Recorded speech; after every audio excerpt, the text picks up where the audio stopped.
Want an easy way to see if you could save money on car insurance? Geico gives you 3. Call 1-800-947-AUTO. Go online to geico.com or stop by the Geico office nearest you. 3 ways you could save 15% or more. This is the Stephen A. Smith Show podcast. I'm Stephen A. Good afternoon, everybody. Welcome to the latest edition of the Stephen A. Smith Show, coming at you as I love to do. Every weekday over the airwaves of ESPN Radio. That's 98.7 FM in New York City. That's 710 ESPN LA. And, of course, nationwide over the airwaves of ESPN Radio. Sirius XM style, Channel 80. Number to call up, as always, is 866-729-ESPN. That's 866-729-3776. Lots of stuff to get into today. More Kaepernick. Got a different angle that I need to bring to y'all attention that hasn't been broached enough. I'll definitely talk about that. Some NFL items on the docket to touch on, without question, no doubt about that. But you know what's on my mind right now? There's a list that's out. And if you go to the undefeated.com,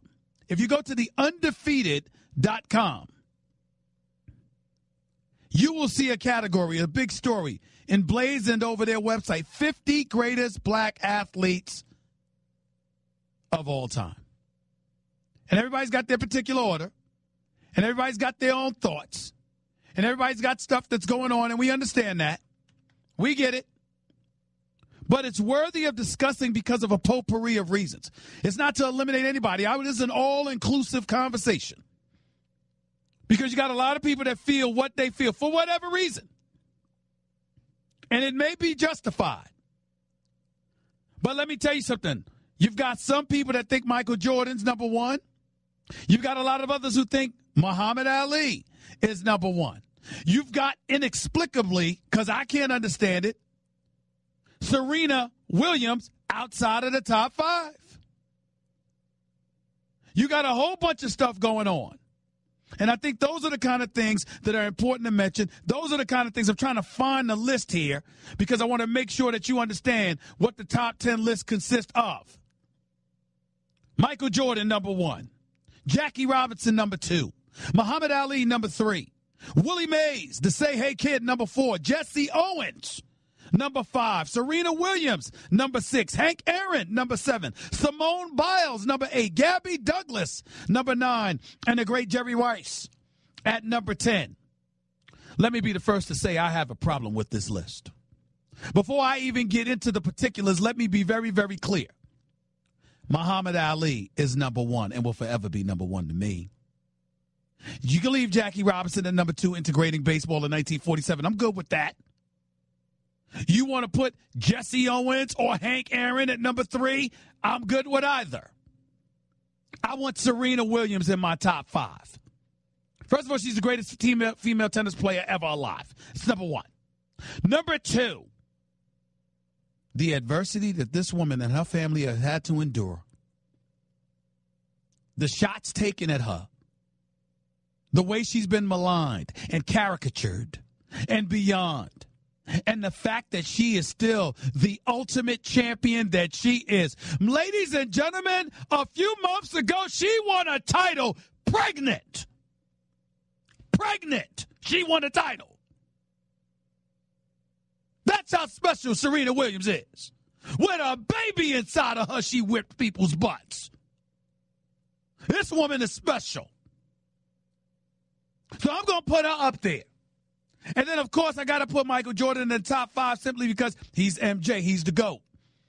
And no matter what LeBron is, as the brilliant businessman that he is, not just a global iconic figure of an athlete that he is, he certainly doesn't deserve to be 29th, but he wouldn't be what he is off the court in all likelihood if it wasn't for individuals like Michael Jordan paving the way and showing the way. So that's the perspective upon which I'm coming from. And that's the perspective that I don't believe can be ignored. And everybody needs to pay rapt attention to. That's where I'm at with it. We can talk about Bill Russell. We can talk about Kareem Abdul-Jabbar. Arguably, they belong in the top 5. But the reason I bring this subject up is because what I'm really, really asking, and let's not forget Jesse Owens either, because the man ran in front of Hitler, for crying out loud. And we all know what Hank Aaron had to endure, being the home run king, and the death threats and the racist taunts and everything else that he had to endure.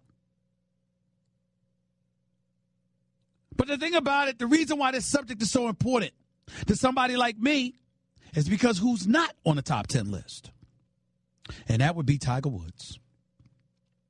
And ladies and gentlemen, let me be the first to say, I want to put this out there on Front Street so everybody can understand exactly where I'm coming from. Tiger Woods doesn't deserve to be on the list. First of all, he's a golfer. He's not an athlete. He's a golfer.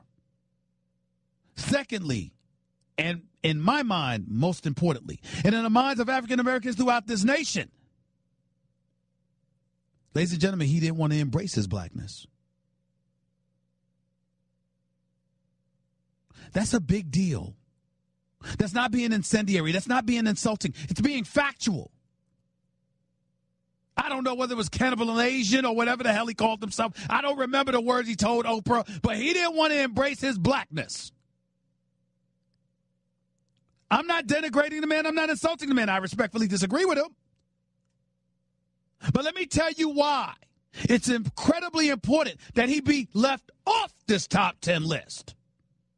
You know why it's so important? Because, ladies and gentlemen, if this nation has not taught us anything else, it has taught us that the more you're unwilling to identify yourself with your own ethnicity, particularly when you are black, the road to prosperity has been made easier for you. Ali didn't do that. Jackie Robinson didn't do that. Hank Aaron didn't do that. Jesse Owens didn't do that. Serena Williams hasn't done that. But Tiger Woods did.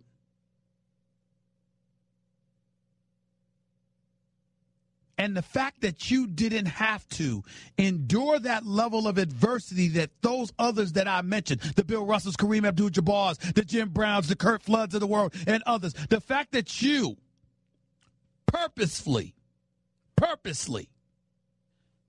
removed yourself from that black equation, you didn't have to toil the trials and tribulations that those individuals that I mentioned had to. And it is because of that reality that Tiger Woods, to me, isn't even a part of this conversation. That's how I feel about it. What about you? 866-729-ESPN is the number to call up. That's 866-729-3776. And it's apropos to segue from that particular subject to Colin Kaepernick. Because the reports are erroneous, by the way, where it talked about Spike Lee is putting together a protest, and they're going to protest outside the corridors of NFL headquarters on August 23rd. Spike Lee texted me this morning after that report was out, after I said this is what was going on. He said it's not true. He isn't organizing anything. He will not be there, but he will be there in spirit because he is in support of Colin Kaepernick. But he hasn't organized any protests, nor does he plan on being a part of it. But with that being said, he's with them in spirit. Colin Kaepernick, in a lot of people's eyes, is one of those athletes that I mentioned, not necessarily his greatness, but the fact that he's willing to take on a challenge. He's willing to sacrifice, et cetera, et cetera. I got news for you, ladies and gentlemen. I've spoken to a few other black people who don't feel that way about Colin Kaepernick. Notice I said black folks because we can't put everything on the white folks. Can't do it. It's not fair. Can't put it on Latinos. Can't put it on anybody else who don't happen to be black, but may respectfully disagree with Colin Kaepernick's position. Over the last 24 hours, since I got off the airwaves, I've spoken to numerous black folks whose attitude is bump Colin Kaepernick. You know what they point to? They said Stephen A. He kneeled for the national anthem. He wouldn't stand. Others joined in, like Brandon Marshall for the Denver Broncos, along with a few Miami Dolphins and others. They said they cost themselves endorsements, 6, if not 7 figures in certain respects, because of the stance that they took. What does Colin Kaepernick do? Doesn't have a plan.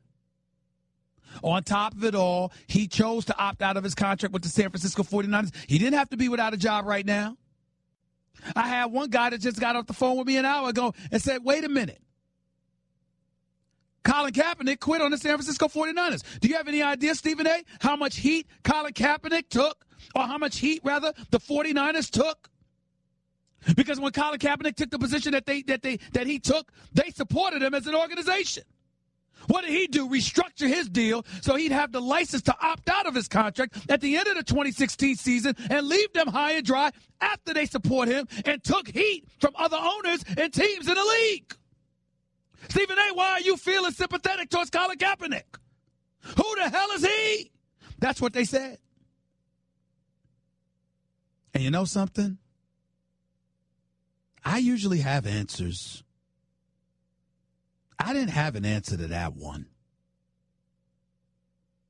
He opted out of his deal. He could have made at least $12 million this year. He elected to pass and put himself on a free agent market. So if you are an owner and you're looking at the position that Colin Kaepernick took and you already had a problem with the San Francisco 49ers for supporting him, but then you turn around and watch Colin Kaepernick essentially quit on the same organization who stood up and supported him, why should you feel compelled to support him? I have an answer to that question. But it doesn't mean that the question itself is not legitimate. There is a legitimate question there in regards to Colin Kaepernick.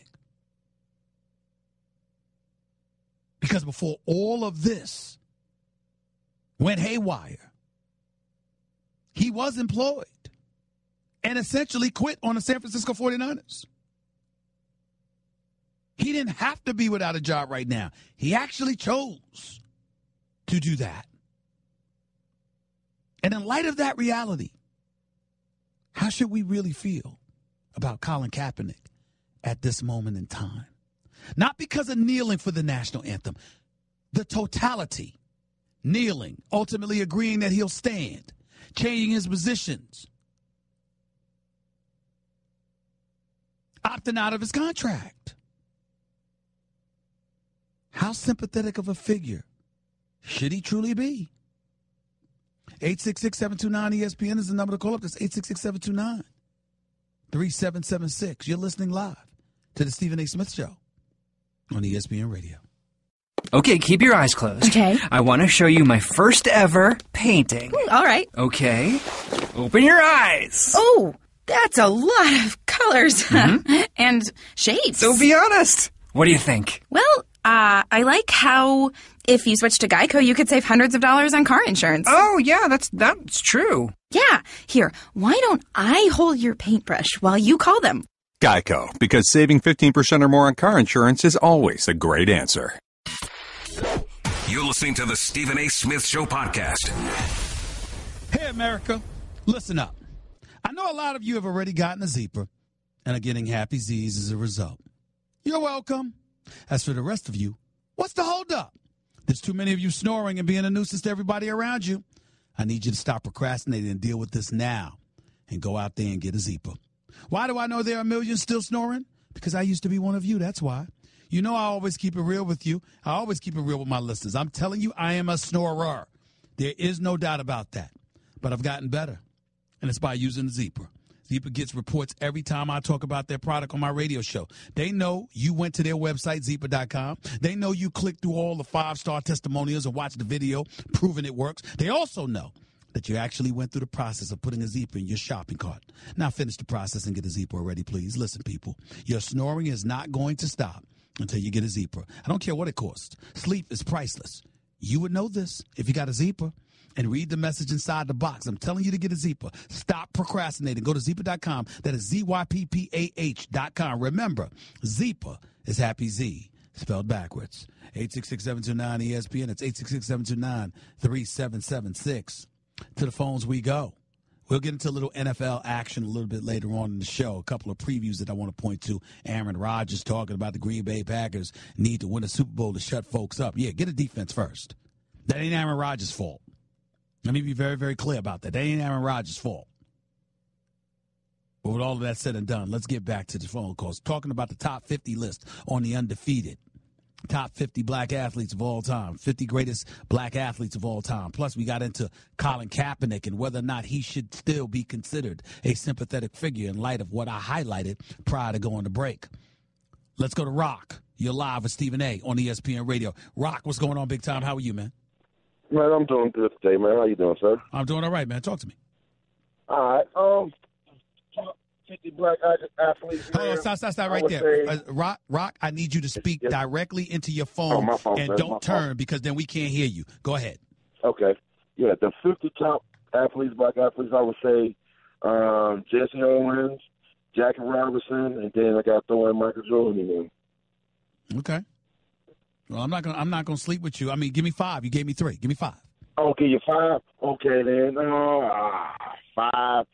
Come on, that shouldn't be hard. Kareem. Okay. And I say Earl of Pearl.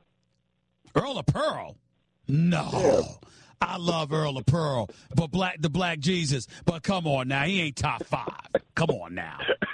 Rock, take it easy, bro. Come on now. You got to come to bed. Come another day with something better than that. Mike, you're live with Stephen A. on ESPN Radio. What's going on, man? How are you? Mike. Hey. Yeah, you live on the air, Hello? buddy. Go ahead. Yeah, you hit it right on the head. You saying I'm one of them black people who don't agree with Colin Kaepernick because of what he did with the 49ers. I think that's what hurt him. He quit on the 49ers. They didn't get rid of him. Yeah. You think that's the problem? I think that's the problem. Well, I think if you're an owner and you already were upset with the 49ers and the fact that they supported you, how do you then turn around and quit on them? Yeah, because they supported him while all that's going on. They still were supporting him. Yeah. They didn't say nothing about getting rid of him or nothing. And he opted out of his deal. God, yep. That's it right there. I think all them owners got together and like, dang, he did it to us. He did it to them. Why? He might do it to us. But Good point, Mike. I wish they go ahead and get all. Yeah, I wish they go ahead and get it all over with. Because I was thinking about that. Listen. The fact that stop, Mike. Here's the facts. This will all be all over with once the season starts. It's real easy to talk about this when ain't no games being played. Once the games start, trust me, you're gonna be thinking about the games a hell of a lot more than you think about Colin Kaepernick. Whether he's playing in the NFL or not, you can book it. Appreciate the call. Jordan, you're live with Stephen A. on ESPN Radio. Good afternoon. How are you? I'm doing well, Stephen A. How you doing? Talk to me, bro. How are you, man? So I'm good, man. But, you kind of hurt my feelings with the golf statement. Here's why. Here's why I think Tiger Woods needs to be in that top 10. If you look at the sport of golf, there's no other sport out there that is not there's no team in golf, right? If you have one bad hole, one bad shot in golf, you completely ruin the tournament for yourself. Whoa. Boxing, tennis, you're on your own. Okay, tennis, agree. But now, boxing, boxing, correct. But now, again, on the sport of golf, historically, that's been a white-dominated sport. Am I right or am I wrong? Yes. Okay. Now, with that being said, who came in there and broke the barrier for African Americans? Let me ask you a question. Please. Give me another black dude other than Tiger. Exactly. There is none because what I'm saying to you is what barrier have you broken? Who's to say that the barrier still isn't there? He might have broke through for himself. Agreed, but you could there's say the nobody same else. about Jackie Robinson. Oh, wait a minute. When Jackie Robinson, then after that you had Larry Doby, and look at the African Americans you've had in the sport since that time. Agreed. There's African Americans currently in the PGA Tour. My point is, I don't know him. I'll be the first to admit it. I don't know any of them. The last thing too, Stephen A. He's half Asian as well. I mean, the guy's in a tough spot if you want to look at it from that standpoint. I disagree with you. Golf's one of the biggest sports in Asia. I disagree with you. I disagree, Jordan. You talking? You ain't listening. Don't tell me that you're in a tough spot because that people are asking you to identify with your blackness. That's not a tough spot. That's reality. Nobody asked him to ostracize. Hold on. I told you to listen. Nobody asked him to distance himself from his Asian heritage as it pertains to his mom. Nobody did that. But you feel the need to go out and disassociate yourself from your own race of people. We live in a country, where constitutionally we were called what was it? 3/5 of a man. Guess what? Because listen, you weren't even considered a full-fledged man, a full-fledged person. And if a scintilla of your skin was black, you was labeled black. But suddenly you're going to sit up here and be the greatest golfer in the world and don't want to associate yourself with your clear, flagrant, apparent blackness? And you don't think that should factor into the equation when we're talking about the 50 greatest athletes, when you consider the level of adversity others went through? So a Tiger Woods could have the chance to break the barriers of golf? If Muhammad Ali, the Kurt Floods, the Bill Russells, the Kareem Abdul-Jabbars, the Jim Browns, the Jackie Robinsons, the Larry Dobies of the world, and others, if they didn't fight the fight that they fought, would golf have ever embraced Tiger Woods?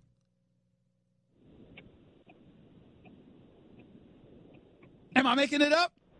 Am I making it up, Jordan?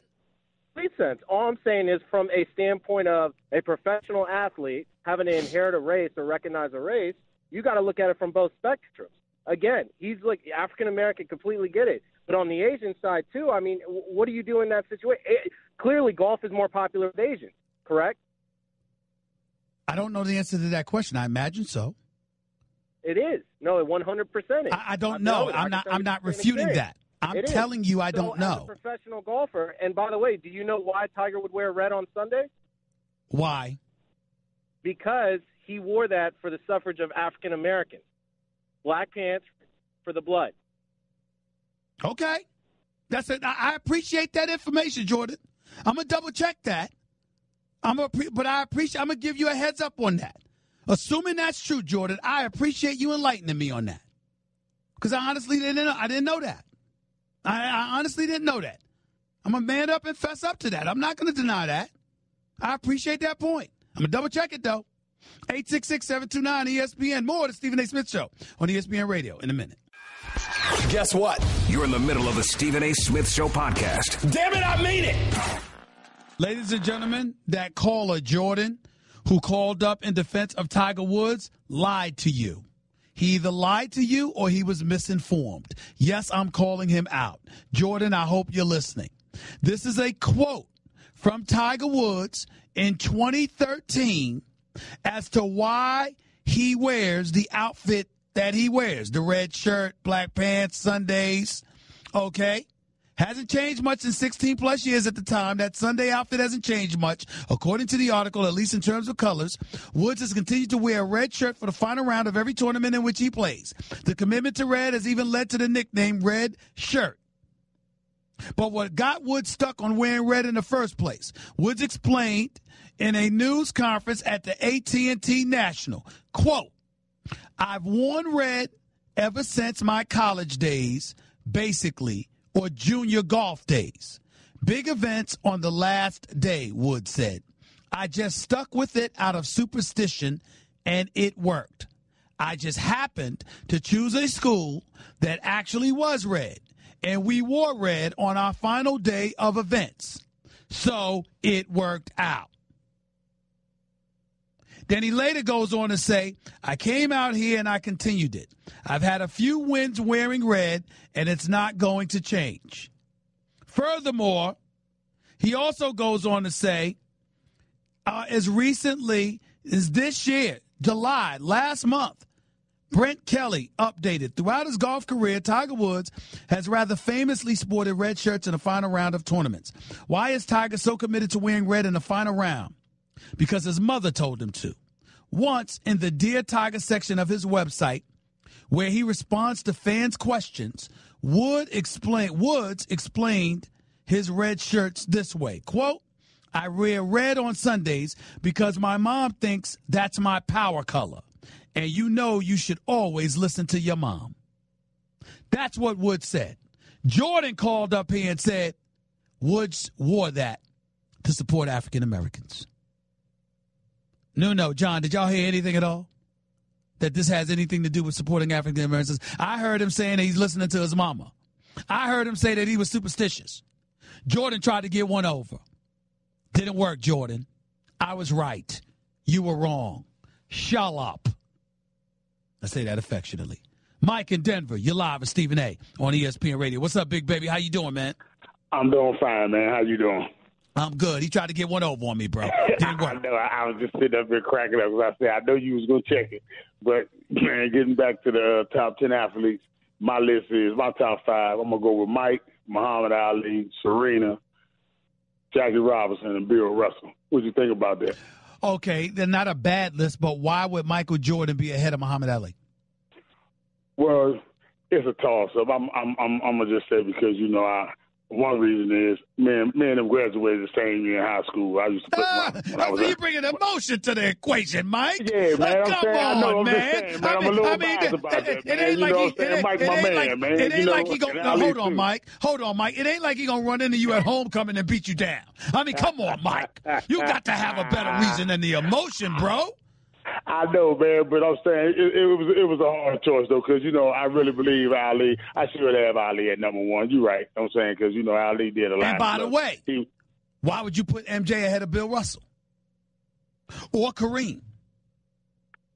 I just think Mike. I just think the time of playing with Mike and Bill and Kareem, I just go with Mike. Different time. Different time. I got you. Different time. I just go with got that.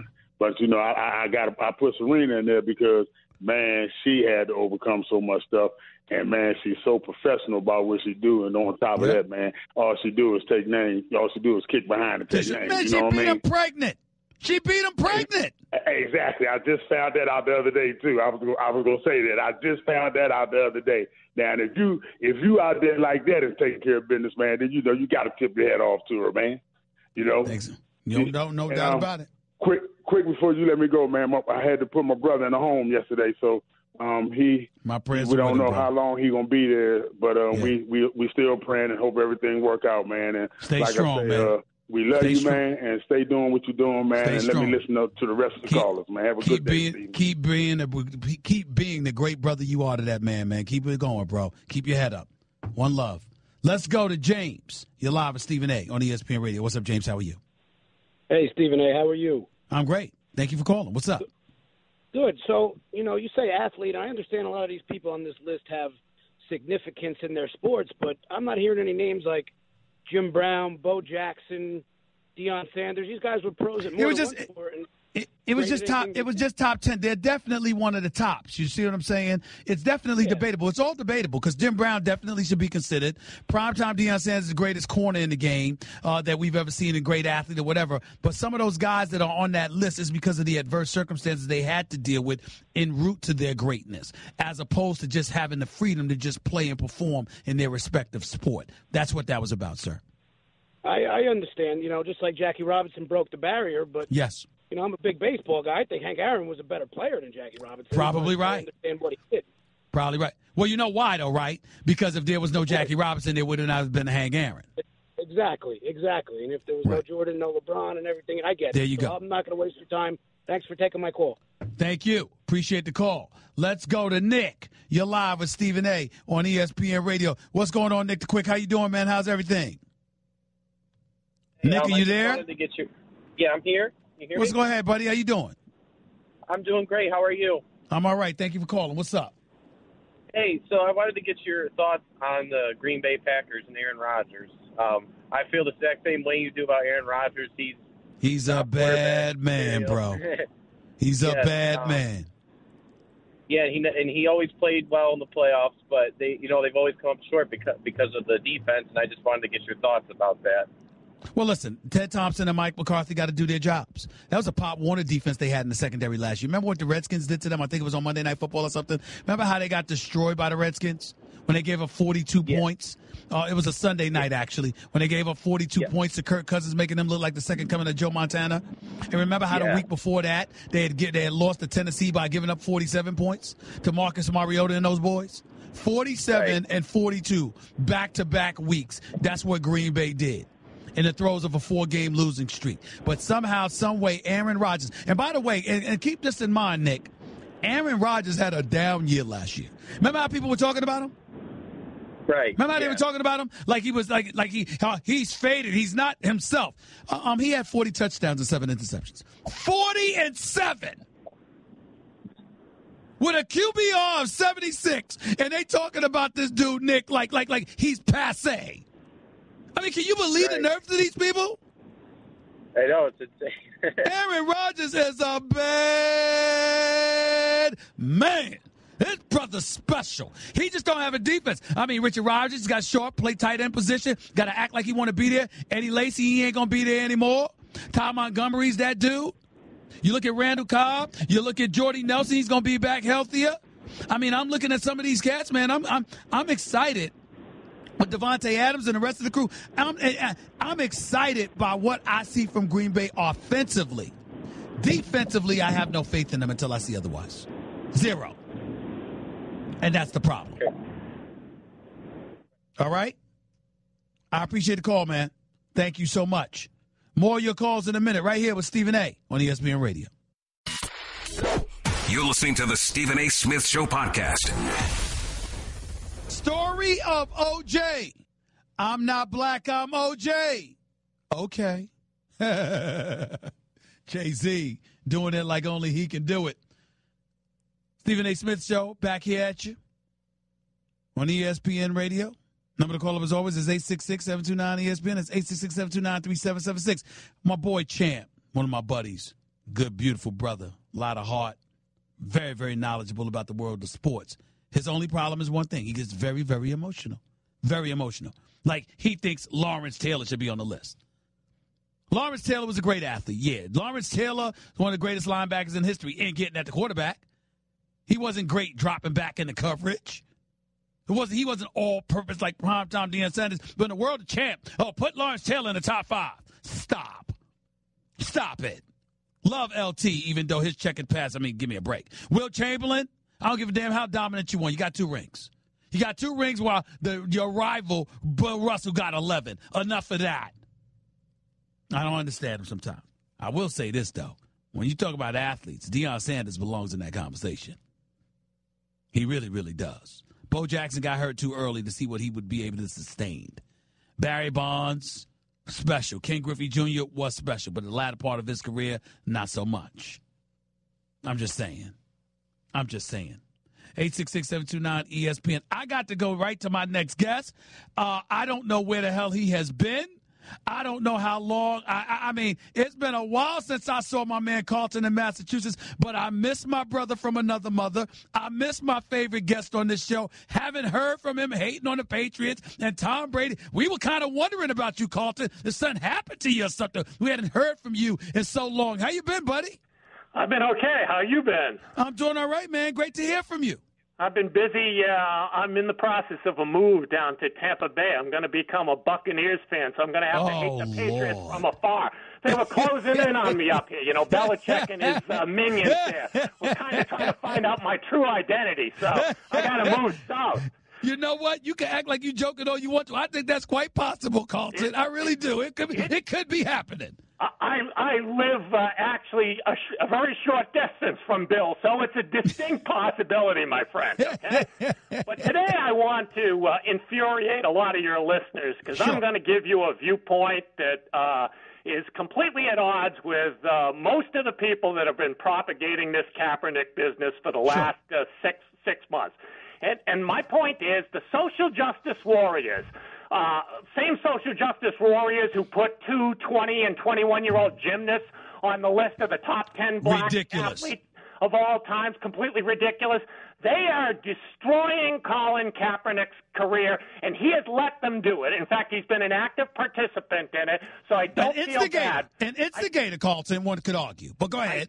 I don't feel bad for him. So let's take you back to last year when Colin Kaepernick divided his own locker room, divided his own fan base, turned home field advantage into a home field disadvantage when his own fans booed him every time he went onto the field, okay?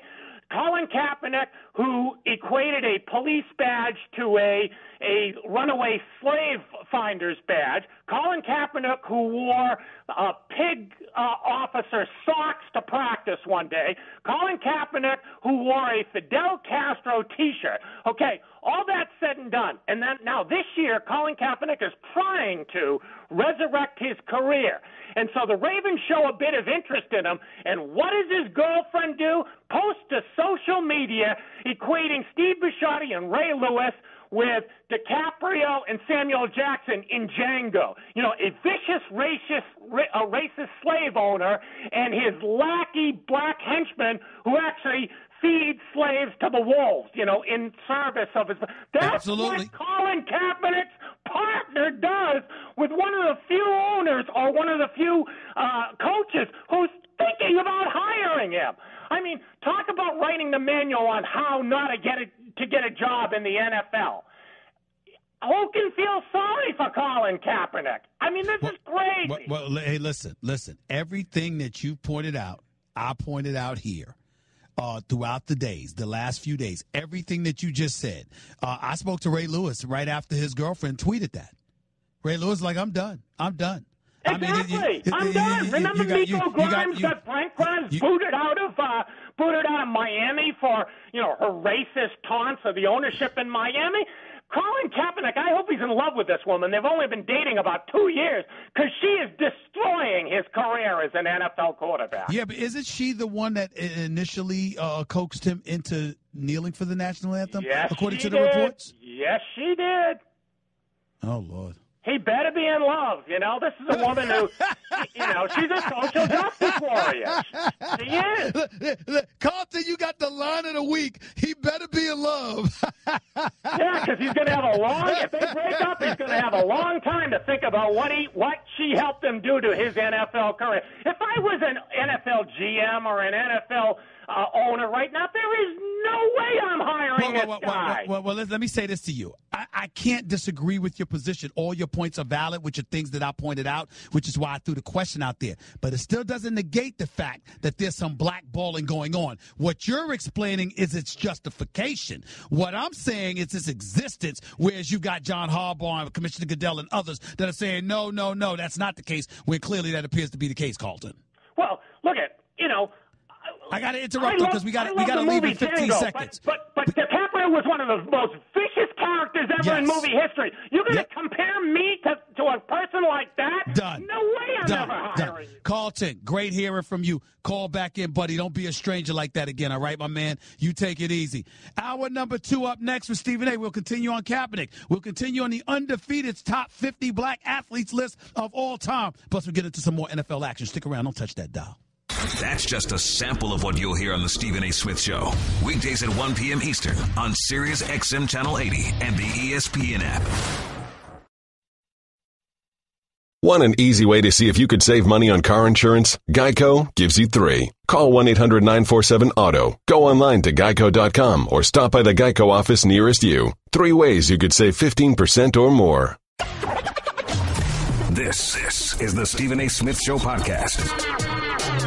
I'm Stephen A. Number 2 for the Stephen A. Smith Show here with you for the next hour or so over the airwaves of ESPN Radio, Sirius XM, Channel 80. Number to call up as always is 866-729-ESPN. That's 866-729-3776. Just wanted to take another moment to give some props to the Los Angeles Dodgers. It's something special, man. I mean, 79-32 translates to about 115-win season. Destroyed the Mets over this past weekend in New York.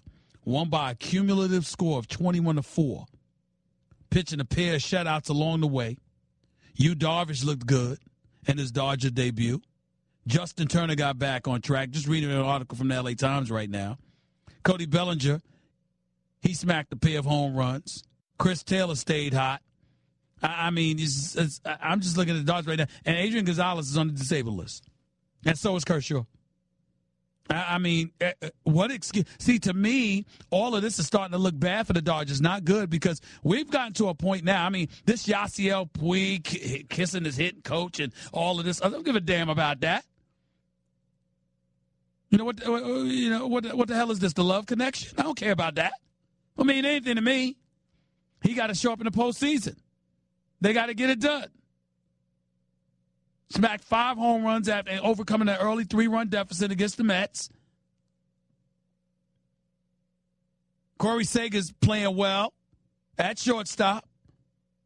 I mean, I don't know what to say. These brothers don't look like they have any weakness. Dave Roberts doing a hell of a job as a manager. It's going to be real interesting to see what happens. I would love it for them to be the Dodgers versus the Yankees. But the Cubs versus the Yankees would be good too. But, Dodgers should get in the way of that. And damn sure shouldn't let the Nationals get in the way of it either. By the way, in another note, Los Angeles Rams defensive lineman Aaron Donald not expected to end holdout despite deadline. Losing about $40,000 a day, ladies and gentlemen. I don't blame him. Why go out there and risk your health and the tens of millions of dollars that you deserve because the Rams want you to come out and risk everything? You know, they want you to honor your 2-year deal. They don't honor deals. NFL teams don't honor deals. I am in total support of players who find themselves in a position where they can cash in and do everything they can to take advantage of that opportunity. There's nothing wrong with that. There's nothing wrong with that.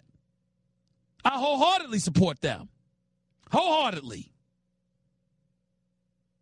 NFL teams assign you the contracts, come to you, ask you to take pay cuts, restructure your deals, cut or waive you. How come the players can't take advantage of the opportunities when they have leverage?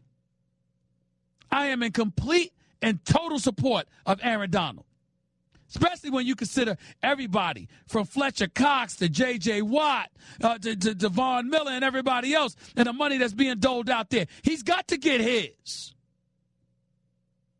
I 1,000% support Aaron Donald. 1,000%. You're the Rams. You stink. Perpetually. And got the nerve to try to flex with one of your best players? Who the hell do you think you are? The Rams are in no position, none, to walk around like they got leverage. None. I applaud them for getting rid of Jeff Fisher. They're probably still crying over that, the way this dude hypnotized them. Losing, missing the playoffs 16 out of 22 years and still getting contract extensions. I mean, do you realize that Jeff Fisher was so bad when they gave him a contract extension, they actually hid it? They didn't even want the public to know. He didn't want the public to know. Probably. That's how much Jeff Fisher and the Rams stunk. And you got a stud like Aaron Donald, and you're going to hold out on him? You're going to choose him to flex your muscle? When his brother is easily worth over $50 million in guarantees? Now, y'all smoking something. Give Aaron Donald his damn money. He deserves it. Give him his money. L.A., stand up. Because, I mean, the Rams are damn near irrelevant right now.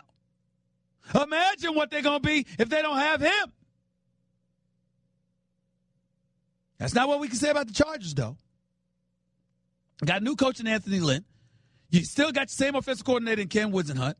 So you got cohesiveness and structure and a foundation offensively. You got Phillip Rivers, a 14-year veteran, a 6-time Pro Bowler, fresh over throwing for more than 4,300 yards this past season. You got Melvin Gordon, who can run and catch out of the backfield. You got Mike Williams out of Clemson, who got hurt with the herniated disc in his back, and it still don't matter because you still got about 6 weapons to throw the ball to, including Antonio Gates, who's arguably a future Hall of Famer. Chargers going to be all right. I mean, they got a tough division, but they ain't going to stink up the joint. Rams done nothing but stink.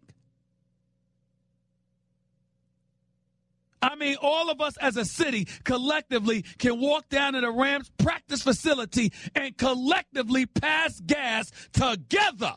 And you would still say it's the Rams that stink, not us. That's how bad they are. They're in no position to sit up there and take this position with Aaron Donald. The nerve. Get that man his money.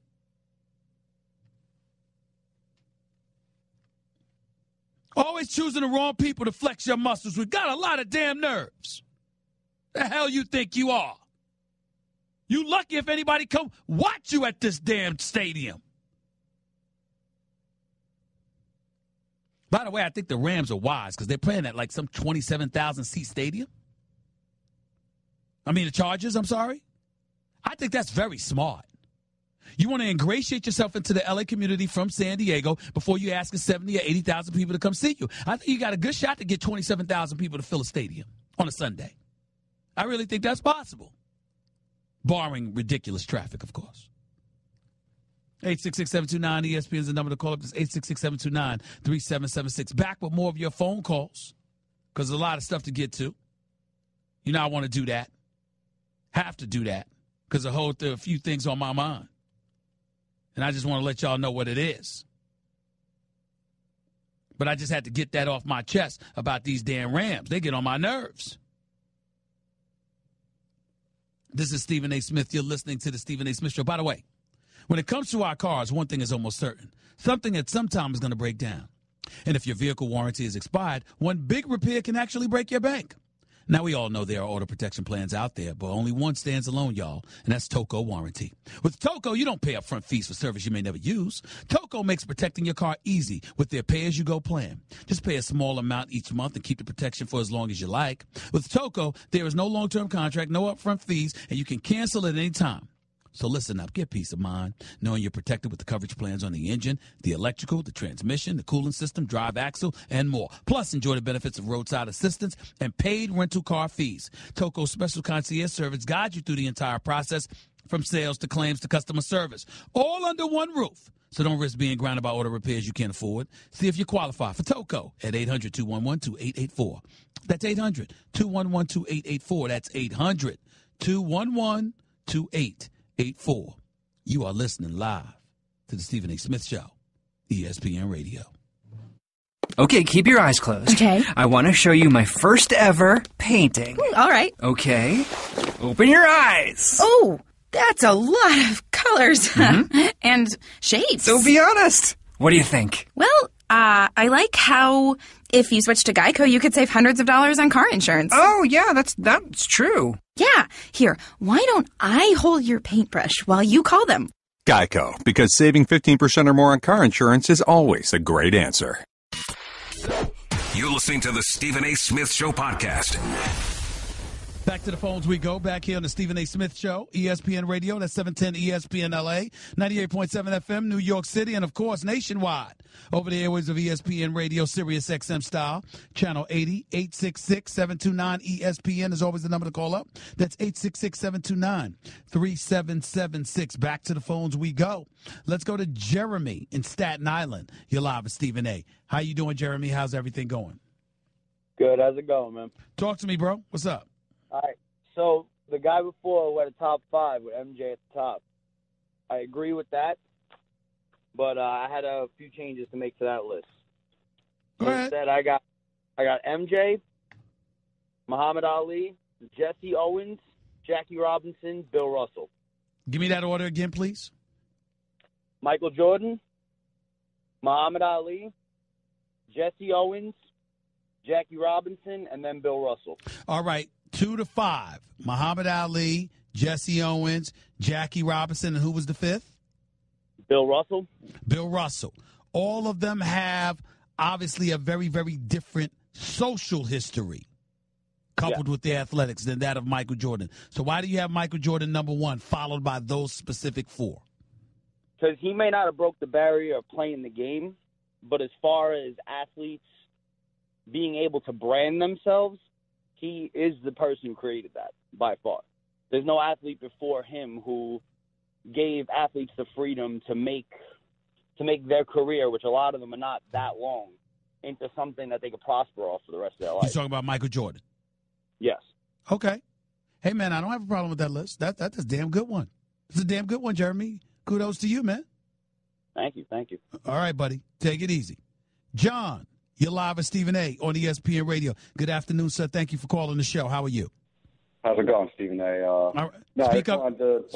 Speak up so my listeners can hear you, buddy. Can you hear me better? Yes, sir. Go ahead. No, I just wanted to inform you the first African-American golfer was Charles Sippert, born in the 20s, played through the 60s and the 70s. But other than that. Okay. Oh, you knew that? Yeah. I mean, it's something I've reported on in the past, but go ahead. All right. No, that guy was saying Tiger Woods. I was dead wrong. No, you got me a little tuned up with that golfers not being athletes. I want you to dive into that phone book and call up Michael Irving, Steph Curry, Iguodala. I have. No. But you have to remember, they have profound respect for all of those golfers because it takes a special skill, and there's no way you can diminish that. You know, so there's nobody. You're not trying to disrespect golfers by saying. You remember that time, John Kruk? Remember John Kruk? You used to play for the Philadelphia Phillies and was he was a broadcaster for ESPN. Remember him? Oh yeah, I know him. John Kruk. Remember that time he said, "I'm not an athlete. I'm a baseball player." All right, I see where you're going. Because he's like I have a special skill.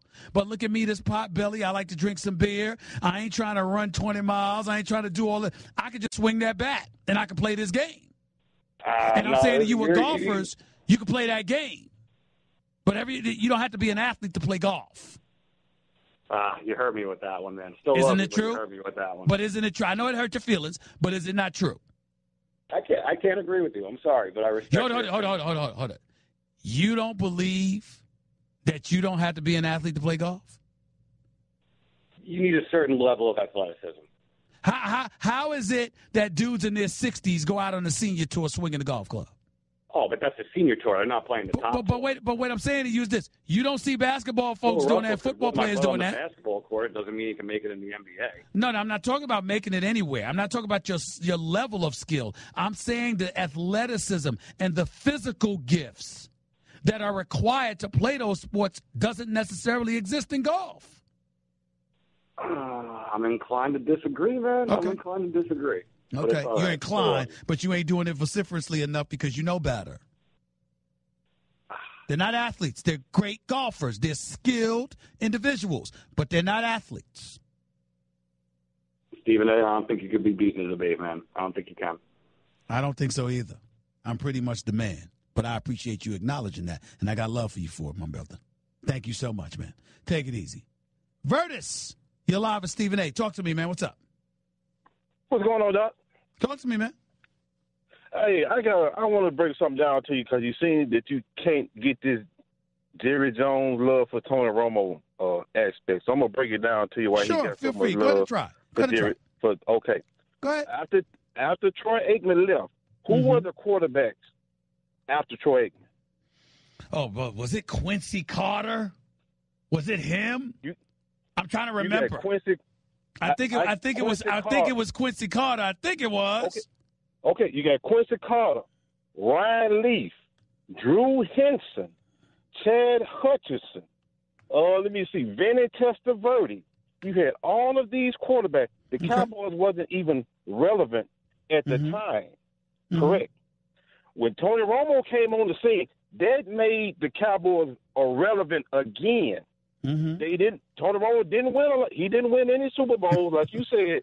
But keep going, because you're making me laugh. Keep going. But he brought them back to relevancy. Oh, okay. Yeah, and think about this. Relevancy. Stop. I got a few questions for you, and don't you dare wiggle out of this. You answer my damn questions. Do you understand me? Don't wiggle out of this. Okay. All right, I need quick answers because I got a bunch of questions. Okay? Okay. You a Cowboys fan? All my life. How many Super Bowls you win? 5. What do you define as relevance? What you mean relevant? What do you define as relevance? Okay. At one point, when Troy Aikman, you're dancing, Vertus. I'm going to tell you. The Dallas Cowboys wasn't even on TV. They wasn't even showing the Dallas Cowboys games on TV. I know because I was going somewhere else watching them. They wasn't even relevant. All right. Stop right there. How old are you? I'm 47. You're 47. I'm 49. You're 47, right? That means we grew up in the same generation, bro. When we grew up, what were the Cowboys doing? Winning. Winning what? Super Bowls. What Tony Romo do? Wait a minute. Come on, Vertus. Give it to me, Vertus. Give it to me. This is a part. But this is the thing. Tony Romo did the best he could with what he had. You talk about Aaron Rodgers. Can I ask you a question? Wait a minute. You say Aaron Rodgers. He never had a defense. Tony Romo never had a defense. This is my point. If Tony Romo gets you a 21-point lead in the fourth quarter and the defense gives it up, is that his fault? Stop right there. Stop right there. Stop. Were there or were there not back-to-back 8-8 seasons where the Dallas Cowboys lost the last regular season game against the Giants, the Redskins, and the Eagles in back-to-back years? Yes. But guess was what? there not a 6-10 season? No. I still got questions. I know Tony Romo didn't play. He only played in 2 of the 3. He didn't play in all 3. I know that. But was there not a 6-10 season before that? Was there not a playoff game where Tony Romo bobbled the snap when Bill Parcells was the coach? Was there not games where Tony Romo threw interceptions that blew it for them? I know he's a gunslinger. I know he could ball. I know he made great plays too. But were there not moments where Tony Romo was the reason that the Dallas Cowboys lost? Yes or no? No. You know why? Because the reason why Tony Romo made mistakes, because he got them the lead. The defense gave it up. He was trying to make up for the defense. So y'all don't want to talk about that part. Wow. Wait a minute. You know, I'm not denying that. I'm not denying that, Vertus, because you're jumping off the rails. You're jumping off the rails. I know that. I understand that he's had his great moments. I'm talking about the ones that weren't, because we can't say that about Roger Staubach. We can't say that about Troy Aikman. We couldn't even say that about Danny White.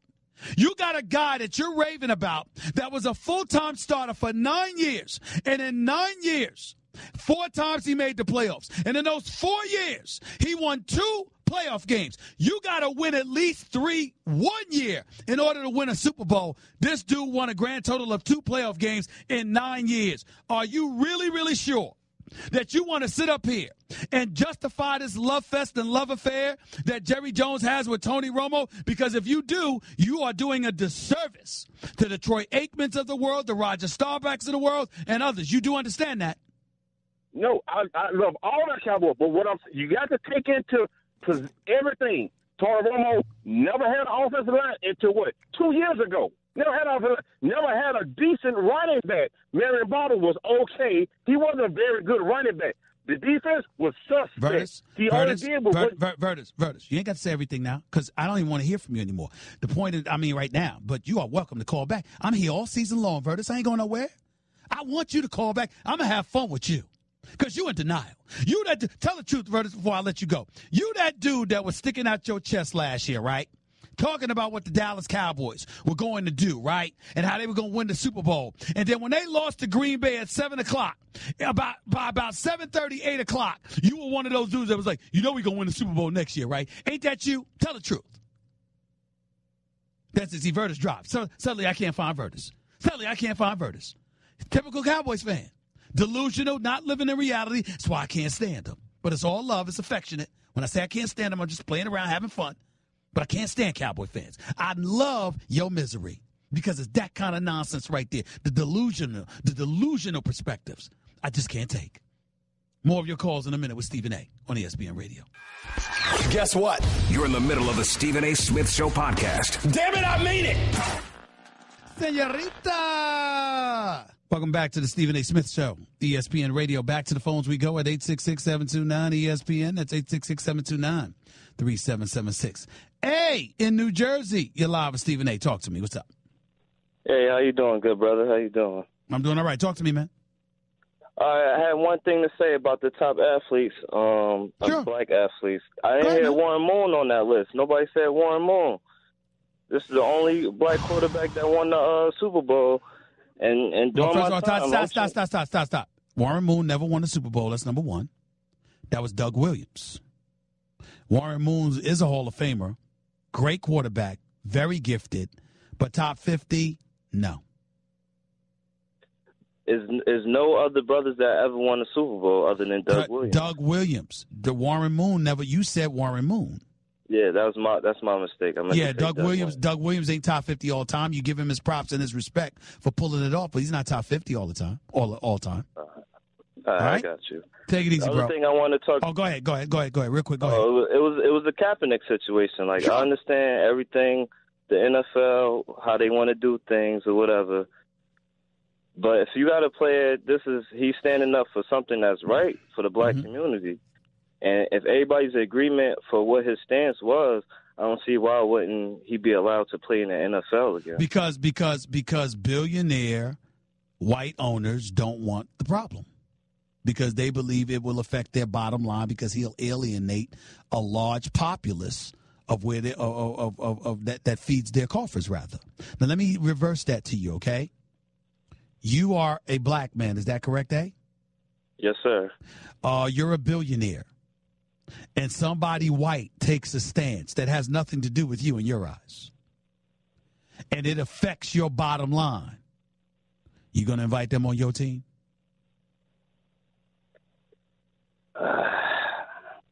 See, what I'm trying to say to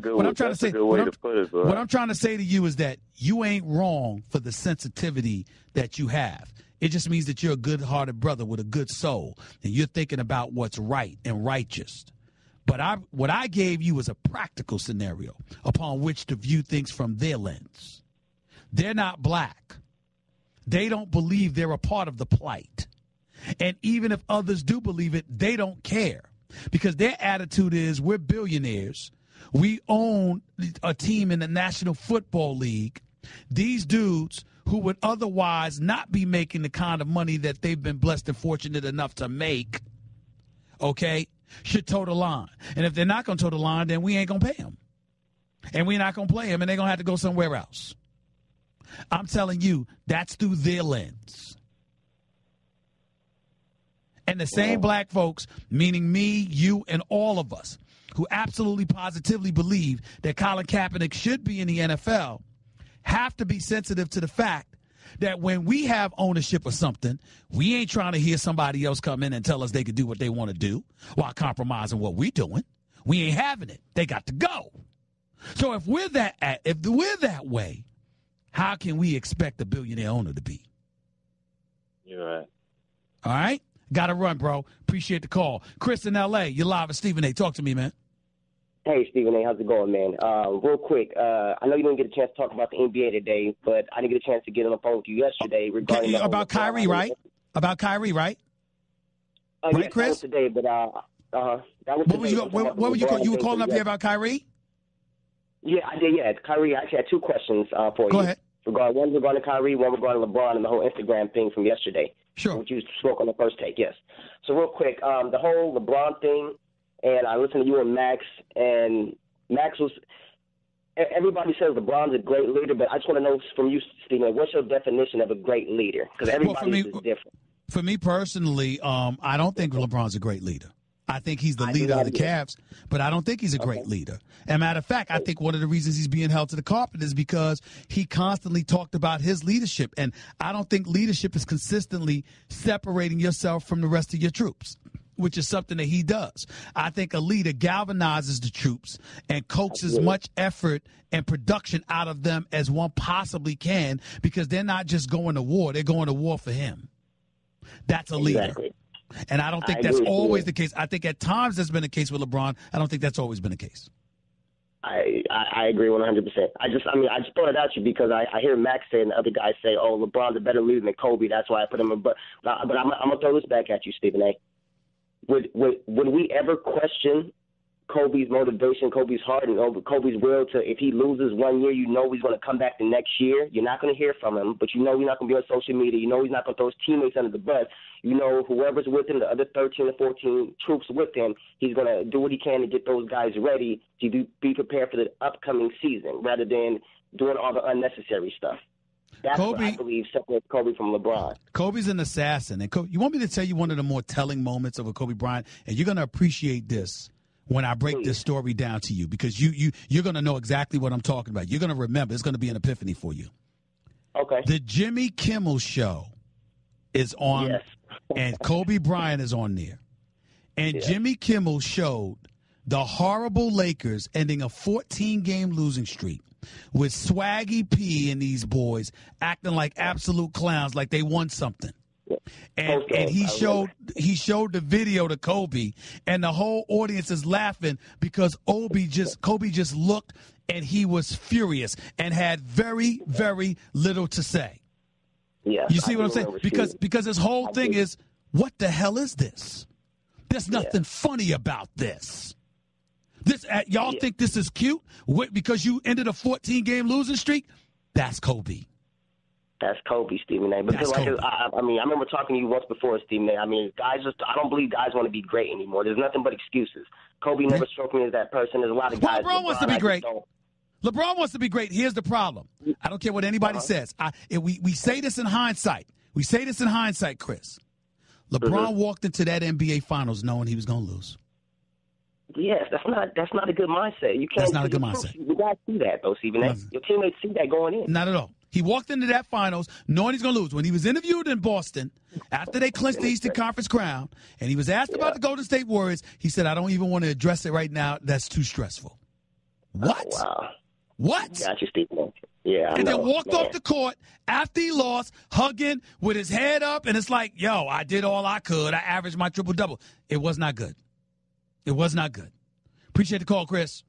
866-729-ESPN. Your calls to close out the show in a minute. It's the Stephen A. Smith Show on ESPN Radio. You're listening to the Stephen A. Smith Show podcast. To the phones we go before we get on out of here for the day. Stephen A. Smith Show, ESPN Radio. Let's go back to the phones. That Undefeated list, theundefeated.com. Website sponsored by ESPN, focusing on African Americans, African American history. Top 50 black athletes of all time. Check out the list on the Undefeated right now. Big Pete, you're live with Stephen A. Talk to me, man. Hey, how you doing, Stephen A., man? I love your show, man. Thank you, bro. Go ahead. They supposed to have on that top 5, they supposed to have Magic Johnson at number 4, Doug Williams at number 5 for what he went through when he played for the Tampa Bay Buccaneers. I know, but you got to take into account all that you've accomplished. Like Doug Williams was, we appreciate the fact that he's the first African-American to win a Super Bowl. We get that reality, the only one really. But at the same time, he's not a top 50 player of all time. Oh, no, he's not a top 50 player. Yeah, he's not a top 50. And then we got to look at Magic Johnson. He might be on the Mount Rushmore of basketball, but Magic Johnson, I don't know if Magic Johnson comes before, I don't know if he comes before Kareem, and he damn sure don't come before Jordan. Oh, nah, but I think he was the greatest point guard. That's true, but we're talking top 50 athletes of all time. Yeah. I don't know if you can put him at 4. I love Magic, and the Magic Man's the Magic Man. I don't know if I can put him as high as number 4 all time overall. Yeah, but I took an account to what he done for the community, as far as black people, as well as what he done on the court. He's busy, extraordinary businessman. Extraordinary businessman, accomplished a great deal, but at the same time, he had the support of the white community as well. Remember, he wasn't black; he's Magic. Yeah. And don't get me wrong, that's not knocking him in any way. They just loved that smile. They were very, very comfortable with him. And even though they hated on him when he was going against Boston, the fact that he ultimately befriended Bird and whatever was an incredible help. Magic Johnson was never a pariah. Never. Yeah, you telling the truth about that. Kareem toughened him up. Okay. That's right. All right, man. Appreciate you. Thanks a lot. Sergio in L.A., you're live with Stephen A. Talk to me. What's up? What up, Stephen, man? I just got to chime in on this situation with Colin Kaepernick. I'm from Los Angeles, and I'm a diehard Miami Dolphins fan, man. And I know we have a big fan base out here, and a lot of us are disappointed with this Jay Cutler signing. I understand the relationship with Adam Gase, but when you compare the style of play with Tannehill, Colin Kaepernick is a better athlete, and he's a lot more similar to him. Stop right there. Don't even talk about the football. This is not about football. This is about the fact, listen, the one place that I do not have a problem with Colin Kaepernick not landing is Miami. Because when you wore that Fidel Castro T-shirt and you got 34% of the populace being Cuban, they don't care about that kneeling for the national anthem. That's not their national anthem. They're from Cuba. He offended those people by supporting somebody they believe to be is their version of Adolf Hitler. That's where your problem lies with Colin Kaepernick being in Miami. I mean, I can kind of understand that, but when you're talking about a team that's trying to win right now, you have to go with the best player that can give you the opportunity. My man, are you Cuban? Am I Cuban? Nah, I'm actually Mexican. Okay, Mexican. you can't speak for them, man. If they think that kid Fidel Castro, if they think he's Hitler, right? Then that transcends all that other stuff you're talking about to them. I mean, I can see what you're talking about. That's why I said Miami. That's why I said Miami's the one place. Miami's the one place I'm not going to knock them for doing that. It's the other, like the New York Jets. What excuse do you have when Josh McCown and Christian Hackenberg and Bryce Petty are your quarterbacks? What excuse do you have to not have Colin Kaepernick in there? They don't, and that's why I said I know he's being blackballed. Like, clearly, we all know what's going on, and that's the whole situation. I mean, it's just unfortunate. He's a great athlete. I wish he could have joined our team because I know he would have gave us a better possibility in winning. Yeah, but you got people. You got people saying, "Look, man, the San Francisco 49ers stood up and supported him. He quit on them. Why the hell should another team take him?" That's what they're saying about him, man. Jay Cutler, come on, man, Jay Cutler. I'm going to hang up on you. You're not listening to me. You're having your own conversation. I brought up Colin Kaepernick and the 49ers. You bringing me Jay Cutler. I said you got people saying he quit on the 49ers. That's what they're saying. He opted out of his deal. He could have still had a job. He elected to go. Brian in Manhattan, you're live with Stephen A. Go ahead, Brian. Hey, what's going on? I just have to talk about you leaving Tiger Woods out of your top 10. Now, Yes, sir. I could agree the trials, tribulations, he didn't have to go through maybe. But he went out there and he said, I'm going to be the best golfer out there. I'm not worried about being the best black golfer, being the first black golfer, this, that. I'm going to go out there and be the best golfer I could be with the chips forward they made. Now, if the parameter of your top 10 or who went through the trials and tribulations, then you kind of can't put Jordan on that list because there were many before him and many accomplished a lot before he did. Now, he may have marketed himself great. Whoa. How many dudes are walking around with 6 titles, unblemished in 6 trips to the finals, with 6 NBA Finals MVP, and universally recognized as the best ever? I'm not going to argue with you that he's not the best ever. Best we're ever going to see. But you can't say that Tiger Woods isn't the best golfer that you're going to see. Well, wait a minute. We can sit there and say that he's the best golfer, but in the same breath, when you're talking about black athletes, 50 greatest athletes, I'm allowed to take into consideration some of the greatest who have ever done what they've done in their respective sport and the adverse circumstances under which they lived, as opposed to Tiger Woods, who shunned and dismissed himself from that kind of situation. I'm allowed to do that. You absolutely could. While still recognizing that he's the greatest golfer ever. If you're going to wrap it all up in there, and then also in that top 10, I didn't even hear one person even mention. I heard Doug Williams, which, like I said, first black Super Bowl win. Yeah, but he's not one of the top 50 all time. No, he's definitely not. But what about Bo Jackson? Bo Jackson's up there. Deion Sanders is up there. Athlete. I mean, he might be a top 10 candidate. He is a top 10 candidate, sir. We were talking about the top 5. I didn't hear him in your top 10 initially. That's why. Let's also go with this. I'm also questioning whether or not a golfer's an athlete. So it's the combination of those two things working against Tiger, whereas there's no question that Jordan was an athlete. Then you got the Bill Russells. Because I'm not sure about that either. Now listen, then you got the Bill Russells, you got the Jackie Robinsons, you've got Jesse Owens, you've got Serena Williams, you got Muhammad Ali. Hey, I mean, you got to look at that too. Crack, I admit it. It's all right. Time to crack. All right, man. Appreciate the call. Let's go to Robert. You're live with Stephen A. You only got a minute, Robert. Go ahead. Hey, real quick, Stephen A., big fan. Just want to say this, man. I'm kind of annoyed by the take that you have on Kaepernick and the fact that he quit on the 49ers. That is definitely not the case. There's been hold on. That wasn't my take. I revealed what folks called me about and were saying, and I asked a question. Right. But one of your own colleagues have written a story that basically said he was going to get cut anyways. John Lynch on Sirius XM radio pretty much stated it. Shanahan's on record. Stop right there. Stop right there. If you recall, when Colin Kaepernick renegotiated or restructured his deal that would enable him to be a free agent at the end of the season, John Lynch and Kyle Shanahan hadn't arrived yet. Right, but after they have arrived, I agree with you. They have spoke many times about how he didn't necessarily fit the system and that he was going to get cut anyways. Okay, I got you. I got to interrupt you because we got to get on out of here. But again, he did not create those circumstances for himself after they got there. He did it before he even knew they were going to be the ones there. That's what you have to take into consideration. That's what can't be ignored. Let's talk about it again in 22 hours. I'm signing off, but I'll be back in 22 hours from now. Until then, peace and love, everybody. That's just a sample of what you'll hear on the Stephen A. Smith Show.